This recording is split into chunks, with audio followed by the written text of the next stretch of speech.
நம்மளோட ஆபீஸ்க்காக புதுசா 1.6 டன்ல 5 star higher AC வாங்கியிருந்தோம், அதுவும் inverter model. So model number என்ன அப்படிங்கிறத ஸ்க்ரீன்ல போடுறேன், பார்த்து தெரிஞ்சுக்கோங்க. ஸோ ஆர்டர் பண்ணோடனே ஏசிலாம் ரொம்ப சேஃபா வந்துருச்சு. அதுக்கப்புறம் இன்ஸ்டாலேஷனும் புக் ஆச்சு. இன்ஸ்டாலேஷன் ஃப்ரீ தான். இன்ஸ்டாலேஷனுக்கு வந்தவங்களும் நம்ம என்ன சொல்றோமோ அதை கேட்டு ரொம்ப பக்காவா இன்ஸ்டால் பண்ணாங்க. அது போக அந்த டஸ்ட் கலெக்ஷனுக்காக ஒரு பேக்லாம் யூஸ் பண்ணி அந்த டஸ்ட் எல்லாமே கலெக்ட் பண்ணாங்க. பட் 100% டஸ்ட் வந்து கலெக்ட் ஆச்சு அப்படின்னு சொல்ல முடியாது. மற்ற பிராண்ட் இன்ஸ்டாலேஷனோட இது கொஞ்சம் பெட்டரா இருந்தது. முதல்ல ஏசியோட டிசைன் அப்படின்னு பார்த்தா எனக்கு ரொம்பவே பிடிச்சிருக்கு. அந்த அளவுக்கு ரொம்ப சிம்பிளா நீட்டா டிசைன் பண்ணிருக்காங்க. அது போக அந்த சைடுல பார்த்தோம் அப்படின்னா ஒரு லைன் மாதிரி ஒரு டிசைன் வந்து கொடுத்திருக்காங்க. அந்த டிசைன் ரொம்பவே நல்லா இருக்கு. அது போக 5 ஸ்டார் ரேட்டிங் அப்படிங்கறத ஃப்ரண்ட்ல மென்ஷன் பண்ணிருக்காங்க.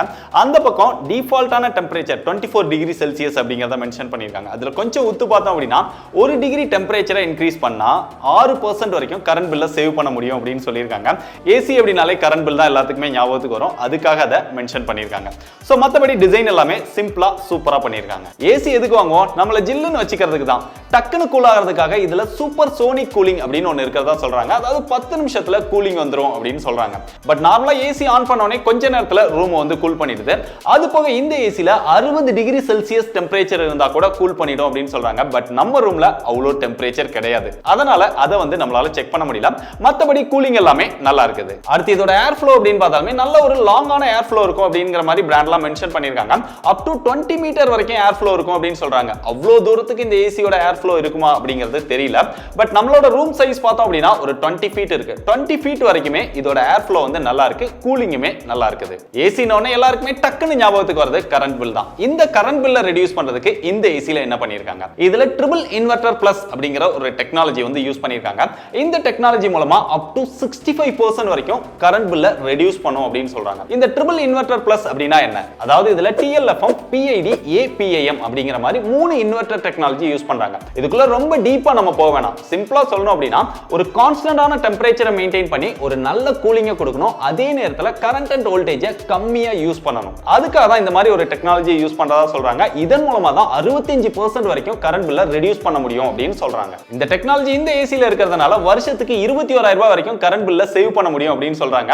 பட் நம்ம இப்பதான் வாங்கி யூஸ் பண்ணிட்டு இருக்கோம். எந்த அளவுக்கு கரண்ட் பில்ல மிச்சம் பண்ணி கொடுக்குது அப்படிங்கறத நம்ம பார்த்துட்டு தான் அப்டேட் பண்ண முடியும். இந்த ஏசில ஒரு இன்ட்ரெஸ்டிங்கான ஃபீச்சர் இருக்கு. அந்த டன்னேஜ் வந்து நம்ம தேவைக்கு தகுந்த மாதிரி அட்ஜஸ்ட் பண்ணிக்க முடியும். அதுக்கு இந்த ரிமோட்ல எக்கோ அப்படின்னு சொல்லி ஒரு பட்டன் வந்து கொடுத்திருக்காங்க. இந்த பட்டன் மூலமா மொத்தம் 5 மோட்ஸ் வந்து அதுல கொடுத்திருக்காங்க. S0, S1, L1, L2, L3. அதாவது இந்த ஏசியோட டன்னேஜ் 0.6ல இருந்து 1.6 வரைக்கும் நம்ம தேவைக்கு தகுந்த மாதிரி மாத்திக்க முடியும். இதுல S0 வந்து டர்போ மோட், அதாவது 1.6 டன்ல ரன் ஆகும். அதே நேரத்துல ஹை பவரை வந்து கன்சியூம் பண்ணும். ரொம்ப வேகமா கூல் ஆகணும் அப்படின்னா அதை யூஸ் பண்ணுங்க. S1 வந்து நார்மல். அதே மாதிரி L1ல 1.1 டன்னும், L2ல 0.8 டன்னும், L3ல 0.6 டன்ல இந்த ஏசி ரன் ஆகும். அது மட்டும் இல்லாம இந்த ஏசில செல்ஃப் ஃப்ரோஸ்ட் கிளீனிங் டெக்னாலஜி அப்படின்னு ஒன்னு இருக்கு. அது என்னன்னா இந்த ஏசியோட காயில்ல டஸ்ட் எல்லாமே இருக்கும். இந்த டஸ்ட் வந்து அந்த எவாபரேட்டர்ல இருக்கக்கூடிய அந்த ஃப்ரோஸ்ட் வந்து அப்படியே உருகி அந்த காயில் வழியா போய் அதுல இருக்கக்கூடிய டஸ்ட் எல்லாம் அப்படியே எடுத்து வெளியில அந்த ட்ரைனேஜ் பைப் வழியா அது வெளியில கொண்டு போயிடும். அதுக்காகவே இந்த ரிமோட்ல செல்ஃப் கிளீன் அப்படின்னு ஒரு டெடிகேட்டட் பட்டன் கொடுத்திருக்காங்க.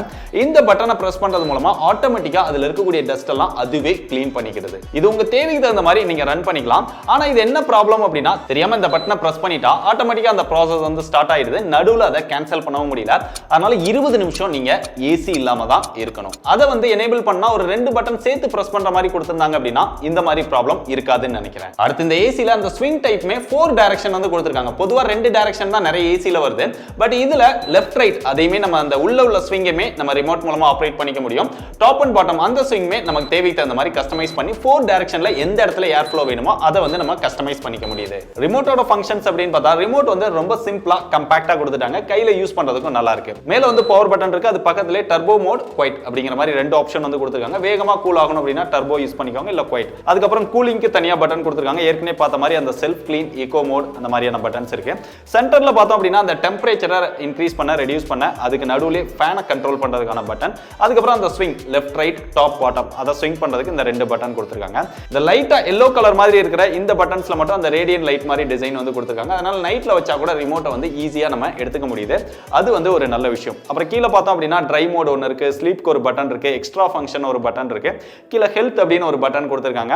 அதுக்கப்புறம் டைமர், உங்களுக்கு டைம் வந்து தேவைன்னா செட் பண்ணிக்க முடியும். அப்புறம் கன்ஃபார்ம் கேன்சல் ஒரு பட்டன் இருக்கு. கீழ வந்து லாக் பண்றதுக்கும் ஒரு பட்டன் இருக்கு, ரீசெட் பண்ணனால ஒரு பட்டன் இருக்கு.